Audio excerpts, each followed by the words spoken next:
প্রীতি যে এমন একটা কাজ করবে সেটা আমি একদমই ভাবতে পারিনি। ভাগ্য ভালো যেদিন সময় মতো দেখতে পেয়েছিল, তা না হলে তো বিরাট সর্বনাশ হয়ে যেত।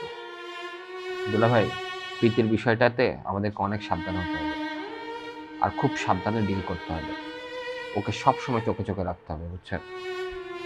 হ্যাঁ, আমার পক্ষে তো সবসময় অফিস বাদ দিয়ে বাসায় বসে থাকা সম্ভব না। আর যদি বাসায়ও থাকি, সারাক্ষণ তোকে সঙ্গ দেওয়া সম্ভব না আমার। দুলা ভাই, এগুলি নিয়ে আপনি একদম টেনশন করেন না, এটা আমার উপর ছেড়ে দেন। আমি কবির, ফিদা, জেরিন ওদেরকে নিয়ে বসবো। ওরা যখন সময় পাবে তখন প্রীতির সাথে থাকবে। আপনি এটা নিয়ে একদম টেনশন করেন না। আহ, ঠিক আছে, শোনো, আজকে তো আমি অফিসে গেলাম না। অফিসে তোমার বিষয়ে যে আলাপ করার কথা ছিল সেটা আজকে আর হচ্ছে না, ঠিক আছে? দুলা ভাই, এগুলি রাখেন তো, এটা অনেক সময় পাবে। আগে বাসার পরিস্থিতি ঠান্ডা হোক, তারপরে।